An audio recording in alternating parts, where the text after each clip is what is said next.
création et formation, il y a des choses différentes. Création, c'est loko nzambe à créer maintenant en matérialisant côté, à créer dans mutuna. C'est comme notre émission, on crée qu'on a un esprit.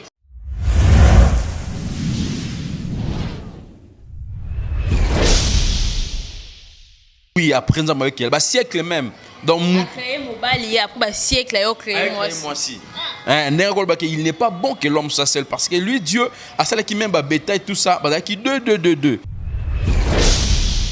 La vie à moi en Nzambe faut moi en Nzambe à la spirituelle pour comment qu'on se communiquer na ozali créateur na. Très important. Et aujourd'hui, il y a pas mal de gens qui sont chrétiens. Déjà, il faut revoir beaucoup de choses parce que nous aurons le temps. On ne peut pas appeler tout le monde chrétien. Nous sommes dans l'église à chrétienté.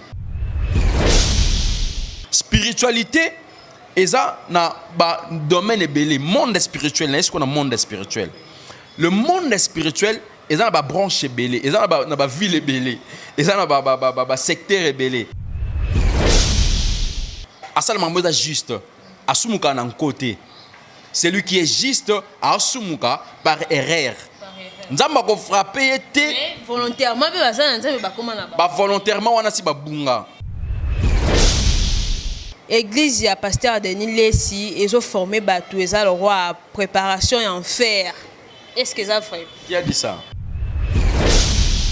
C'est que tu comprendre le prophète Denis Lessi c'est un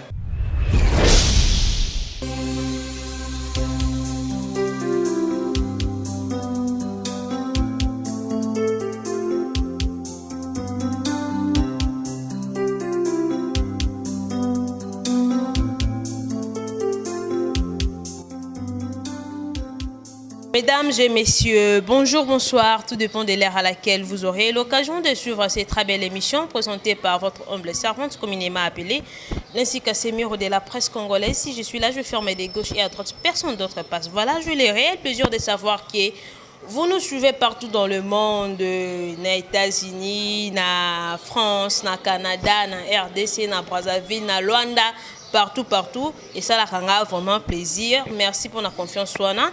Bah commentaire na bino ba suggestion ça la ranga bien beau continuer toujours pour ça la nga bongo yango ça la perfection mo sala na biso lelo naza nga morote na plateau nga je suis accompagné avec un serviteur de Dieu. Avec lui nous allons décortiquer la spiritualité parce que tout le monde ba prophète est belé ba les kaka ba le belaka la spiritualité mingi te bazan boyebi wana mingi te bazan maîtrise nango. C'est pourquoi on va découvrir Nani Nazani na plateau et on va parler de la spiritualité. Sans plus tarder, j'ai dit à Montréal, Jires, Mokwa. Un grand merci pour la réalisation.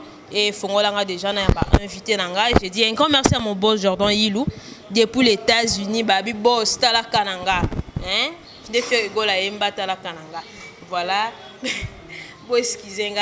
D'ami mon sein Nanzam, mais n'attendez qu'on va faire rigoler. Après tout, Azan est frère. Frère Gola, l'homme de Dieu n'a pas si Mbote maman. Bonne santé papa. Dieu fait grâce,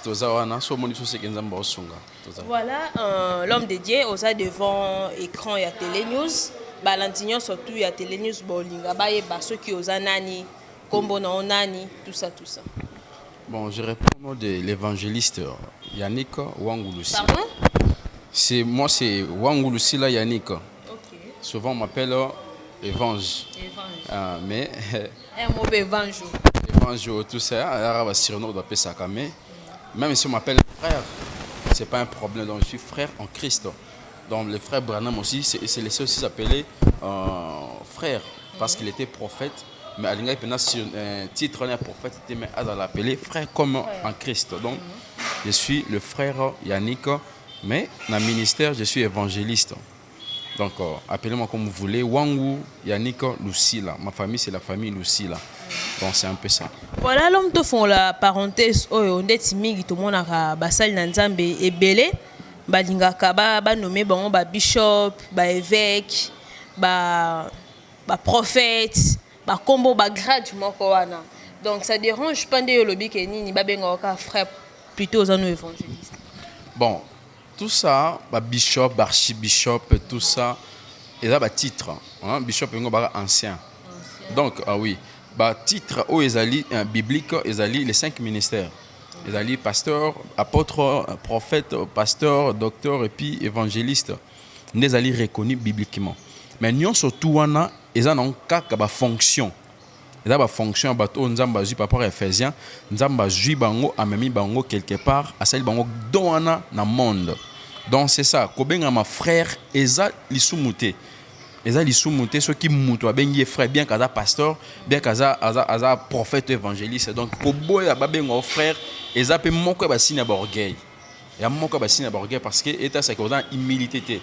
Et pourtant tu es frère. Donc je suis frère, on peut m'appeler frère, babengo prophète.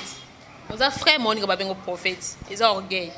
Non, na bi bongo te na lobi ceux qui muta asali abosa na be olabengo prophète par rapport à fonction na yo ministériel, mais ben yo frère. Osiliki. Faut se dire que vous avez orgueil. OK. Oui, faut se dire que vous avez orgueil, il faut l'accepter. Voilà l'homme de Dieu aujourd'hui. Nous allons parler de la spiritualité dans l'ingao éclaircir biso sur le mot spiritualité, ce qui est lingi koloba vraiment nini. Pour bato bébé ba ebité ba okaka mot spiritualité. Oui, la spiritualité premièrement dans la simple compréhension nango, il faut te comprendre que c'est tout ce qui est immatériel, c'est un monde invisible. Et la capacité oyo mutu azana yango ya ko naviguer dans monde où eza matérialité. Dans monde où eza na matière té eza invisible. Donc la spiritualité eza na domaine wana. La spiritualité eza ko uta na spirituel. Ce qui est spirituel. Quand nous parlons du spirituel, nous voyons les esprits. Les esprits. Donc à part comme on a monde autozomona physique où eza la matière, il y a aussi un autre monde où eza spirituel. Et naviguer dans ce monde-là spirituel, d'être bien la spiritualité. Donc c'est un peu ça. Donc c'est un acte concernant le monde de la physique, mais dans le monde spirituel, dans le monde invisible, le monde de l'esprit, il y a la spiritualité. Oui. Voilà, est-ce que spiritualité est nécessairement qui spiritualité n'est personnelle? Déjà, surtout que dans Genèse 1, Nzambe asalaka déjà mutu spirituel. Tout homme est spirituel. Tout homme. Quand je parle de l'homme, je vois l'homme et la femme, tous les deux sexes. Parce que quand Dieu créa l'homme, a créé qui mutu déjà, asalaki da moi sina mbali nzela moko. Pardon? Moi sina basaka moi sina mbali nzela moko. Obi que au trouble parce que bon enseignement tu vois pas prophète, tu vois pas maître spirituel, misusu balo baba créer moi sinda bota manga liboso, misusu balo ba mobali nda bota manga liboso, misusu balo ba que donc yo susu ebisi que ba bota manga nzela moko. Oui, le problème est que il faut base à la na capacité na ko tanga bien. Hein, ko tanga Bible est bien et puis que le Saint-Esprit va comprendre la Bible. C'est ça le grand problème. Parce que dans Genèse 1, tu as la création, dans Genèse 2, tu as la formation. Donc, tu vas comprendre. Même dans Genèse 1 et Genèse 2, il y a une contradiction. Pour que la Bible est en contradiction de mon côté. Mais pourquoi tu as la double tranchant? La double tranchant, ce n'est pas les Écritures. Les Écritures tuent. Ce qui est la double tranchant, c'est la parole de Dieu. Par rapport à Hébreu d'Azoloba, ils ont double tranchant parce que au interprétant dans sens mon côté. C'est ça aussi le mal. Bah tu vas interpréter la Bible, la parole de Dieu dans sens mon corps. Or, la Bible est la parole de Dieu est le grand aigle. Où est Jésus et mon corps. C'est lui le grand aigle. Jamais vouloir na papou côté mon corps. Il faut voler tous les deux côtés ma papou naï. Adam papou tous les deux côtés a volé ma lame. Il y a en Apocalypse 12. La Bible dit que Nzamba appelle ça qui na moisse ou akimaki serpent ancien, appelle ça qui est deux ailes du grand aigle. Donc la Bible a deux ailes du grand aigle. Moisse ou akimaki serpent. Oui. Serpent va bien jardin dedans. Oui. Dans Apocalypse 12, bateau atanga ngo ba yebi. Il faut faire un effort de lire la Bible. Il y a toute la science. Moi, c'est mon bal babota makanzela moko. C'est que Bible ndé biso nzamba la lisaka Adam pongi a retrachant ka muku a moko pour ça la moisi. C'est que ça na lokuta. Non, même pas, ils ont lokuta té Bible ko s'arrêter. Nzamba salaka surtout que na émission Genèse chapitre 1 va parler sur la création. Genèse chapitre 2 va parler sur la formation. Création et formation, il y a deux choses différentes. Création est loko Nzambe a créé maintenant la matérialisant côté a créé dans mutuna c'est comme notre émission tu crées qu'on a un esprit Oui, c'est ça. C'est ça la création de l'émission. Mais matérialiser, il y a tout ça la psycho. Tout matérialiser. Tout là, c'est en chair. Et là, tu as comme physique. Expliquez bien. Donc, Genèse 1. Si on a Genèse 1, Bible est sur boy. Dans Genèse 1, 26. Puis Dieu, dans la version révisée, puis Dieu dit, faisons l'homme à notre image, à notre ressemblance. Qu'il domine sur les poissons de la mer, sur les oiseaux du ciel, sur les bétails, sur toute la terre et sur tous les reptiles qui rampent sur la terre. Dieu créa l'homme à son image. Il créa l'homme à l'image de Dieu. Il créa l'homme et la femme. Dieu les bénit. Babi, il créa l'homme et la femme. Moi, je vais créer Dieu créa l'homme et la femme. À quel moment on dit là encore? Maintenant, pour ceux qui sont dans chapitre 2 de Genèse, donc on a été dans le sixième jour. Nzambe avec osala nini asali mutu après baptême belé ay osala moisi. Après baptême belé, ba scientifique ba loba ko ba racha ba bi eza ba nebelé. Oui, après Nzambe avec elle, ba siècle même.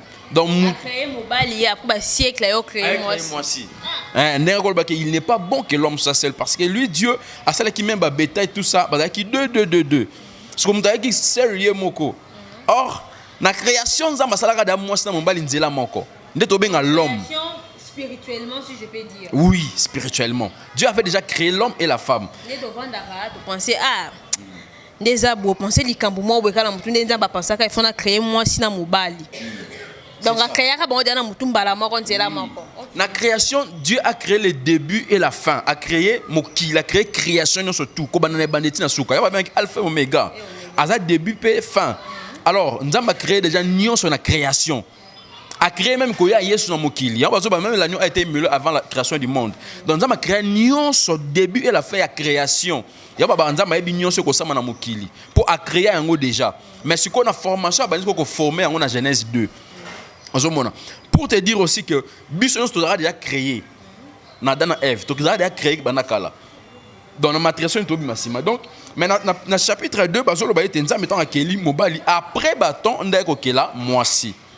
Donc, c'est pour dire que, donc nous parlons de l'homme, l'homme, dans le concept, il y a tous les deux sexes.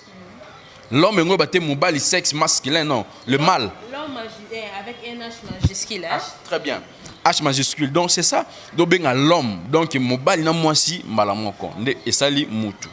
Donc, c'est un peu ça. Il y a la création. Nous avons qui moi, c'est un bal, il y a ça qui bisonnion, son zéla moko.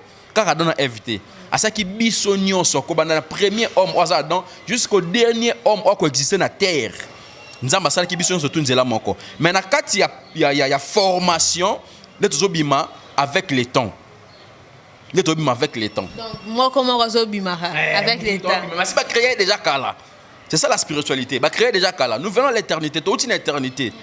Vous comprenez? Donc, nous avons se multiplier tout ça. Nous avons créé les sous-soutés. Nous avons formé.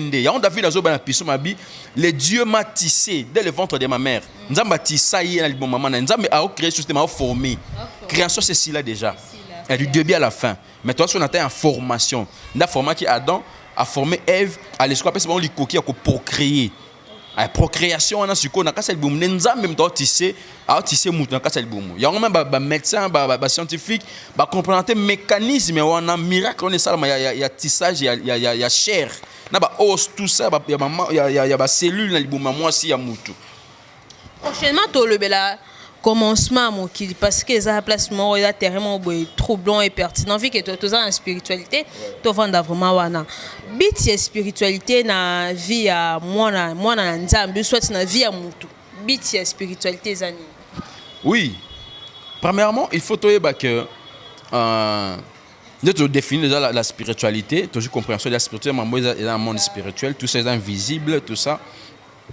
Et pourquoi la spiritualité? Non, le but de la spiritualité, la spiritualité est un but principal. Pourquoi? Parce que nous avons meilleur moko, azana pose à la spirituelle. Ce qui est dans le livre il y a Jean 4. Jésus a conversé dans la femme samaritaine. À Ébicier, Dieu est esprit. Il faut donc que ceux qui l'adorent en esprit et en vérité. Le langage oh eza na kati wana eza caché ça que okoki jamais qu'on s'approcher dans Nzambe sur la spiritualité. Il faut être spirituel pour mieux approcher Dieu. Tu vois, donc la spiritualité a une importance macasse. Aujourd'hui, on doit négliger la spiritualité pour pas la trop terrestre, pas la terrestre. Pas la mondaine, c'est ça. Or, la spiritualité est une importance. On ne peut pas servir Dieu tout en état charnel ou mondain. Non, il faut naviguer dans le monde spirituel. Donc, il faut être spirituel pour tout temps. J'ai déjà dit que toute personne, il mène surtout à la spirituelle, vit la création. Dans la binza, mettons ça, Adon Eva, ça qui est spirituel, qui spirituel. Il y a un moment pourquoi Nzamba qui t'a pas sur Adam. Na pourquoi Nzamba qui t'a sur Adam. Nzamba spirituel, à l'esprit, à mon narratif, c'est quoi Adam dans son Nzamba ndeni. Donc Nzamba ça qui moutou à la spirituelle, Adon Eva qui spirituel. Alors, Nzambe adana posa mutu azala spirituel pour ba combiner naie, ba coopérer naie, ba collaborer naie. On collaborer na spiritualité, on collaborer na mutu dans le monde de la spiritualité si tu restes charnel. Donc c'est important. Et les soucis de Dieu même bouta en Israël. Aïbisi Moïse, tu feras un tabernacle, tout ça. Oh ils allaient lier rencontre parce que tabernacle ils appellent ça rencontre entre Dieu et les hommes. Parce que Dieu avait souci, il y a quoi habiter place ya mutu azali. Non, mais il y a un souci qu'on va appeler mutu azali. Il y a Moïse, fais-moi un tabernacle, na koya ko kita pona sur la bino, na partager na bino. Donc esprit de bande ko kita wana. Esprit de kita wana. Donc le souci de Dieu c'est qu'avant na mutu oya sali. Le plus grand souci de Dieu est avant na yo, avant nanga. Ba ton pe na tabernacle bazaka be esprit bande ko se convertir en esprit pour sur na Nzambe. Le problème est que seul Moïse et les sacrificateurs qui étaient spirituels. Le reste de la population est qui charnel. OK. Qui charnel vu ko comprendre té et loko ni nzamba ki nango posa. So mu ta comprendre loko wana té ako naviguer pe dans le monde spirituel. Yango mo to même nzamba kiti na mo Sinaï tanga bani ko loba ba ko supporter makela ngo nzamba té. Mais nzamba ben Moïse toi seul monte. Moïse a kiti na ngomba pe si monte yo kita. Azikité mais peuple ba ki na seku na pemeli kuta ngomba té mais bazo banga ba tonner ba kakezo beta to comme nzamba té Moïse toi seul écoute devant de Dieu et peut oyeb sa biso. Donc c'est pour dire que peuple wana qui vraiment charnel mais seul Moïse n'a une capacité spirituelle wana il y a un monde a naviguer dans le monde spirituel, il communique avec Dieu face à face tout ça, c'est parce que il désirait cette dimension spirituelle et puis il a ça l'effort à garder intact cette dimension spirituelle en lui. Donc la vie à moi Nzambe faut moi Nzamba za la spirituelle pour comment qu'on se communiquer na ozali créateur na. Très très très important. Et aujourd'hui il y a pas mal de gens ou bien chrétiens. Déjà, il faut revoir beaucoup de choses parce que nous aurons le temps. On ne peut pas appeler tout le monde chrétien. Nous sommes dans l'église à chrétienté. Oui, bien que chrétien, on est un peu disciple à Jésus. Donc, on ne peut pas appeler tout le monde chrétien aujourd'hui parce que nous sommes dans l'église avant de dire Bible, tout ça. Non. Être chrétien, c'est vraiment être enfant de Dieu, puis être disciple. Alors, l'homme de Dieu, pourquoi? Quand on parle de la spiritualité, tout le monde a tendance de voir un Susuka Kibondo, Kibonganga, donc bien karaté. Mon spiritualité, comment resonner ma benne à ma toyaba? Très bien, une très bonne question. J'aurais voulu dans la compréhension parce que ma monsieur c'est le baron pour la BBT, mais la mille qui va me couper. Donc il y a d'autres choses, je le dirais, mais non, il y a bien une brèche pour nous protéger. Bateau mususu ba bungate. Donc na yebisa ki déjà awake na langage parce que tu en as quatre parler na kati ya mambanzambe. Tu en as parlé un prophétique, tu en as parlé un révélatrice, tu en as parlé ezali doctrinal, parler ezali tout ça, il y a connaissance. So muta lobil ka faut ba au situer le bien on a langage nini. Donc c'est un peu ça. Alors na yebisa ki déjà que mutunyo sera spirituel. Même Adam et Ève tangu ba bengani bango na jardin d'Éden ba tikaki ka spirituel mais ba perdaki eloko ezalaki connexion avec Dieu.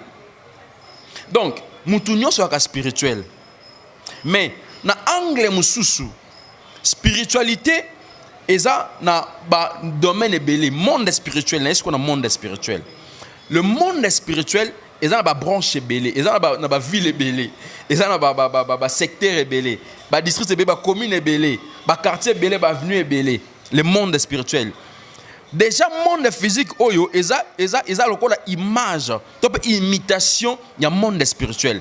Le monde spirituel est bien organisé. Dans le monde spirituel, tu as deux camps. Déjà, ce qu'il faut comprendre. Dans le monde spirituel, on a deux camps. Quand il y a la lumière, quand il y a les ténèbres. Mais nous, on a créé. J'avais parlé à une soeur, j'avais prêché. Quand ténèbres. Oui, c'est Dieu qui est le créateur. On a parlé avec, j'ai prêché quelque part, j'avais dit, sur la chair, je disais que Bademo va rappeler un Nzambe, ça t'a passé un Nzambe. C'est à tout ami parce que. Et tant qu'humain, basé un Nzambe. Et tant qu'humain. Oui. Toute créature, Moudassala est créateur. Satan est Moudassala.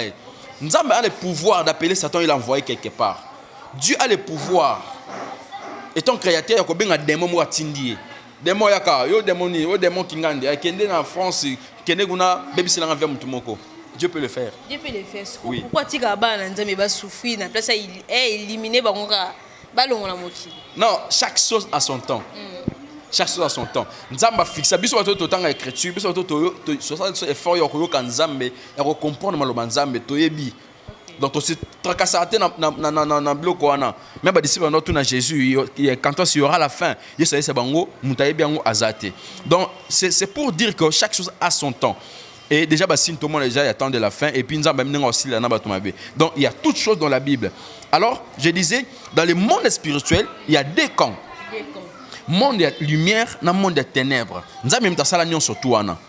Alors, dans le monde des ténèbres, tout le monde a marabout, tout le monde a nganga, sorcier, tout ça. Satan avec ses disciples et Satan avec démon, ange dessus, démon. Dans le monde des lumières, tout le monde a Dieu lui-même, Jésus-Christ, comme l'homme qu'il a choisi. Dominé dans la spiritualité, Jésus-Christ, lui, né à Zali, monde à lumière, il est dans le royaume monde à lumière.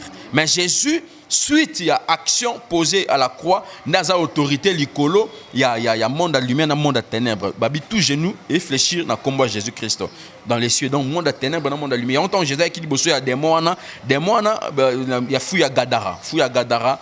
Tant où il soit pour à délivrer, bah démon en quatre balobi, tous les légions, tout ça, qu'est-ce qu'il y a entre toi et nous, tout ça, ni nous boy, vous voyez que tourmenter biso avant les temps, bah bien que nous faut tourmenter bango c'est Jésus, nous faut ça mais ça va pas beaucoup bon enfer c'est Jésus, vous voyez que tourmenter biso avant les temps, aujourd'hui il c'est bon au lingini, au tine sota bango loana, à exaucer prière na bango parce qu'il a maître na bango, il est créateur na bango, Jésus-Christ comme parole à créateur, quand on à Jésus-Christ c'est Dieu. Il y aura un bon jour, nous allons parler sur la divinité du Christ. Comment tu as Jésus-Christ, Dieu. Parce que il y a un pas chrétien, mais Jésus-Christ en Zambé. Vous comprenez? Parce qu'il y a dans la connaissance. Jésus-Christ. Oui, Jésus-Christ, fils de David, postérité de David. Ah, bon, tu as juif. Bien Nzambe, créateur des cieux et la terre, nous avons parce que dans Jean 1, la parole qui a créé, la parole créatrice. Il a créé, il a créé non surtout la parole. Dieu a créé tout par la parole. Et cette parole a porté chair à la Tinzoto. Jésus-Christ. Donc c'est lui Dieu. Alors, dans le monde spirituel, comme il y a deux mondes, le monde des ténèbres et le monde des lumières. Des bateaux, des sorciers, des marabouts, tout ça, quand il y a monde, il y a ténèbres. Mais biso oyo to yambeli Jésus-Christ, il y a un monde, il y a lumière. Dans le monde de lumière, il y a Nzambe, il y a Jésus-Christ. L'homme de Dieu, prenons le cas de pasteur étant que vous, vous êtes serviteur de Dieu. Est-ce qu'il est arrivé la rabinopé? Vous avez des conséquences dans le monde spirituel à côté de la lumière. Vous avez des conséquences quelconques. Conséquences comme telles, biso et zakaka, persécution. Bon, ça peut conséquences, c'était des avantages. Oui, persécution. Vous avez un avantage. Conséquences, c'est ça. Conséquences, moi, ma B, conséquences, moi, négatives, c'est ça. Tu as un avantage. Nzamba yebise ko sali kambumo bo soit nzamba lobaki nde bible lobaki nini avant bala bebengo nini avant ça couper na moi si il faut bala et tout ça de respecter musuma loba wana te mais aux hommes spirituels aux en ba conséquences.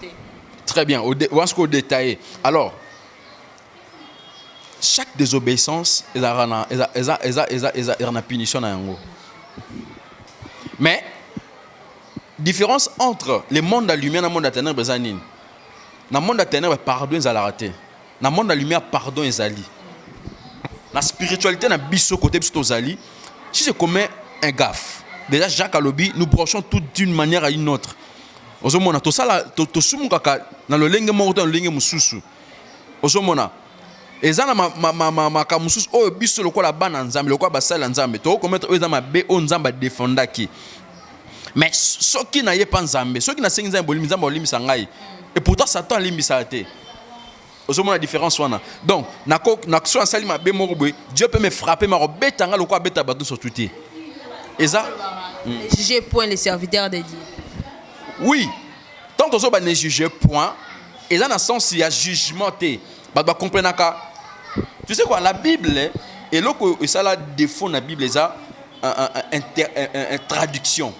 Ne ba traduire ba mot tout ça ba mot hébraïque tout ça hein grec tout ça ne ba traduire ba terme musu c'est perda ba sens vrai nango. Tant ba bien juger point et ngolo ba te que ne porter pas un jugement sur quoi que ce soit. Non. Dans la vie sans les jugements, on ne peut pas vivre, on ne peut pas faire les choix. Pour la ligne moi si faut faire un jugement sur la personne de la femme. Pour l'église il y a recours, il faut faire un jugement sur l'église wana. Jugement non ça un jugement moko positif. Vous comprenez? Donc dans ça analyse et loko wana. Donc jugement ba qui ça dans la Bible là jugement il y a condamnation. Na ko condamner muté pour bika vimo mabe to ça il sous mon condamné comme si c'est moi Dieu qui condamne les gens. Non. Est-ce que les serviteurs de Dieu comment ko loba o mosala na nzambe ko ya 7 fois, o telema 7 fois. Donc on dirait beaucoup comme son le roi adage et puis ça une opportunité au ça makabonyo surtout mon homme de Dieu. Azo sabimi ça ba sexta, azo mena masanga oyo kaka mosala na nzambe alliance nga to na nzambe bino boye bien mosala na nzambe ko ya 7 fois tombo ma 7 fois. Pourquoi tout ça? Bon. Pourquoi ça en a frappé ou comment? Non, mon seul nzamba abike nzamba frappara kosi makasi. Nzamba zo ba bien châtie bien ton enfant. Hein? Qui aime bien châtie bien. Ton linga mon faut bête toi ba nzamba beta biso. Ngana na déjà ba témoignage belé ba nzamba betanga. Hein? Nzamba betanga bloqué belé. Alors, nzamba betaka que mon seul juste à ton marasses nzamba relever c'est une parole biblique.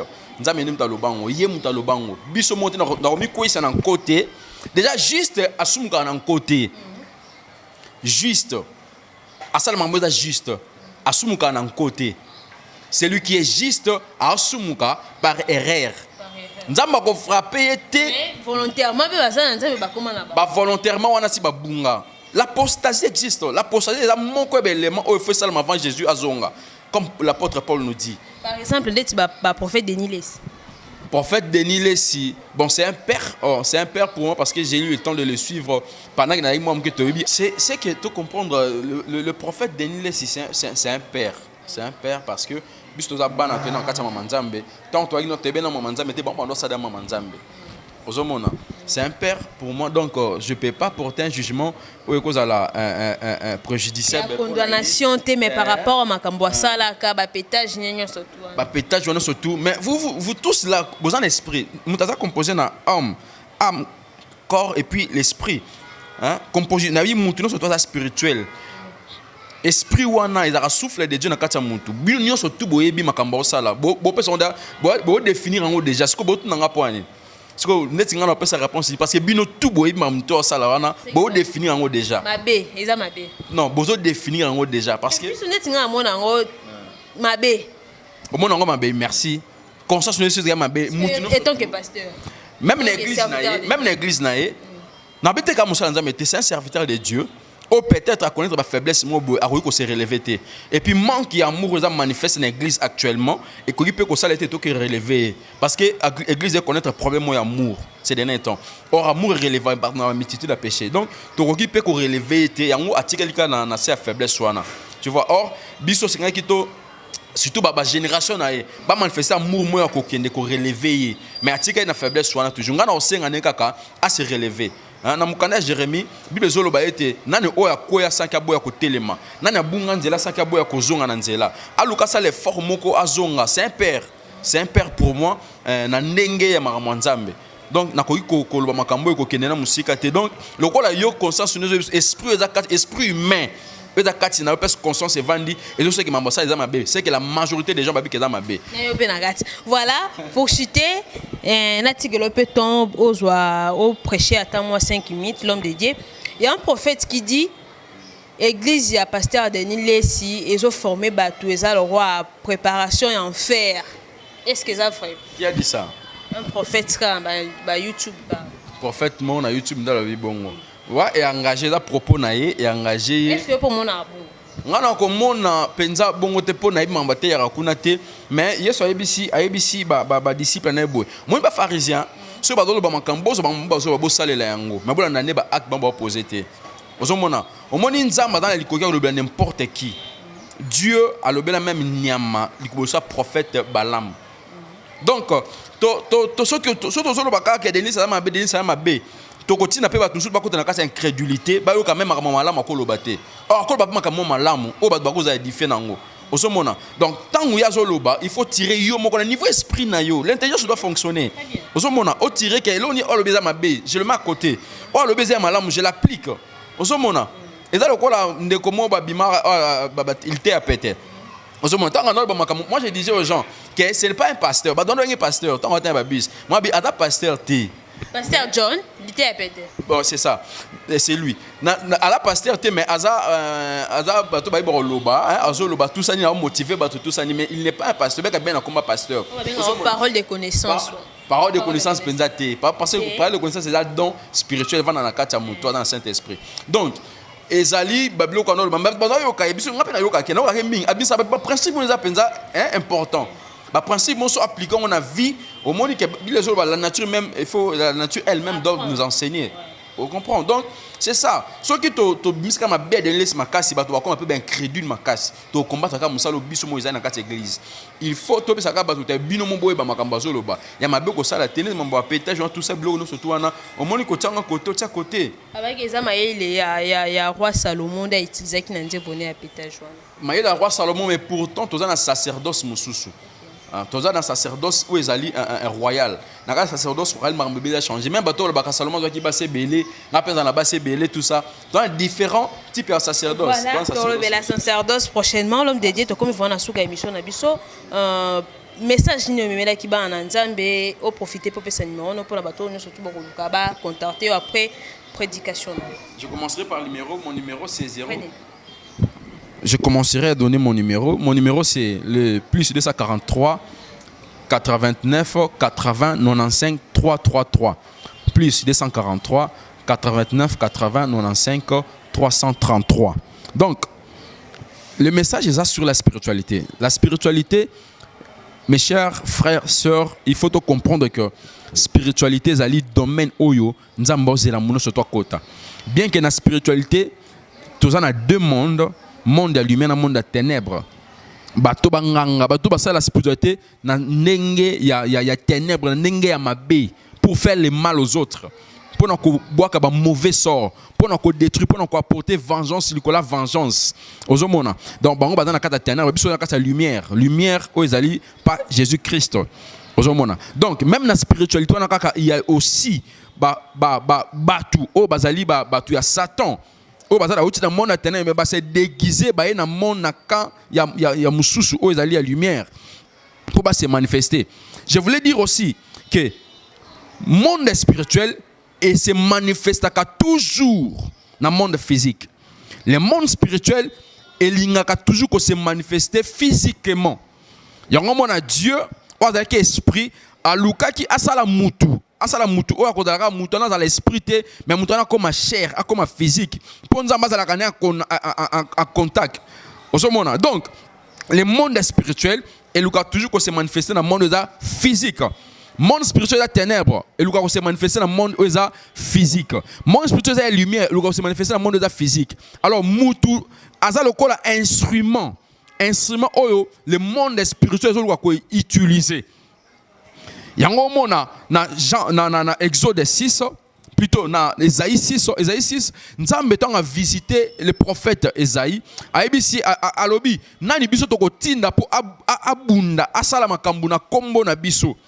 Le monde de lumière est visité qui Esaïe atuna ki totinda nani posa na kana biso Esaïe ba ki me voici envoie-moi. Donc c'est pour dire que le monde spirituel, il doit toujours se manifester dans l'instrument, comme ça, dans l'instrument où ils allaient moutou. Donc, il faut faire très attention. Et j'avais aussi dit, tout homme est spirituel. Mouta spirituel comment? nzambe tonga sala donna Ève alongola qui est esprit te alimenta qui temps parce que mutana corps ana âme en esprit esprit autre zakanango esprit humain ou esprit avec et amukie donc esprit humain ezali souffle de Dieu ezali une portion de Dieu dans l'homme ou physique esprit humain eza Saint-Esprit te eza esprit o nzamba tsana kata muyango na niveau esprit ezo connecté biso na monde spirituel et puis c'est l'esprit là ndezo salate biso batu o tozala spirituel so bapesi mutu kindoki bapesa mutu kindoki na niveau esprit na ye so mutu osala nzamba osala mutu na niveau esprit na ye donc esprit wana eza pont entre mutu na monde spirituel l'esprit humain alors lokola monde spirituel zo se manifester na physique ba osala kaka mutu et action surtout doit poser sur terre il faut définir l'action parce que l'action est belle poser sur la terre et zali mingi poussé par les esprits soit les esprits dans la lumière soit les esprits dans la ténèbres il nous faut faire très attention il y a comprendre makambo. Et c'est aussi important de comprendre comment naître dans le monde spirituel. C'est important. Nous avons dans le monde spirituel. Dans le monde spirituel, pour nous les chrétiens, dans le monde spirituel, nous avons la naissance, la nouvelle naissance. La nouvelle naissance pour nous, c'est dans le monde spirituel. Il y a Nicodème dans Jean chapitre 3. Nicodème a kamwa bi mukolo bongana mandefu no kota na bota masu ya sika na songa mama na bota masu ya mbala sika nzama Yesu akamwa bi se yo penoza docteur alobi makambo te Jésus lui parlait de langage qui spirituel mais il y a c'est makasi aibisie est impossible parce que monde autozo benga spirituel ils ont deux royaumes autozo benga deux parties deux royaumes royaume il y a Christ ils ont royaume la lumière. Jamais dans le royaume de Jésus sans que c'est pourquoi je fais appel à toute personne qui n'a pas reçu Jésus-Christ comme Seigneur et Sauveur et qui a sa vie par Jésus-Christ. Pourquoi tu as un royaume spirituel? Donc on navigue dans le monde spirituel dans la nouvelle naissance. C'est très important pour nous. Il y a aussi la croissance spirituelle. Tout ça, et ça m'a développé si nous avons sa temps, sa vie. Donc c'est un peu ça. Le plus numéro de téléphone. Mon numéro de téléphone c'est plus 243 89 80 95 333. C'était le phare Enoch Bobengaye pour la mituna na bino ba suggestion bo contacter numéro ne pe kozala affiché na ba écran na biso pour na bato bo peut-être occasion koyoka audio te mais visuel pe kozala affiché wana to comme na suka émission na biso de to lo baraka ka soki nzambe azongite on se retrouve prochainement. Au revoir.